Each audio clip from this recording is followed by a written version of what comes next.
قناة شمس العالم الذهبية. النهاردة معانا في برنامج روشتة واحد من أشهر الأدوية كفصيد، في منه أطفال وفي منه رضع، العلامة الحمراء للرضع والعلامة الخضراء للأطفال، حيث يعد كفصيد لبوس أو كفصيد باراسيتامول.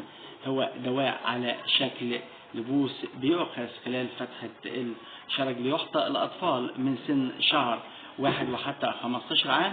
من سن شهر لسنتين باخد الكفاصيد باراسيتامول اللي مكتوب عليه العلامة الحمراء للرضع. تابعونا بعد الفاصل.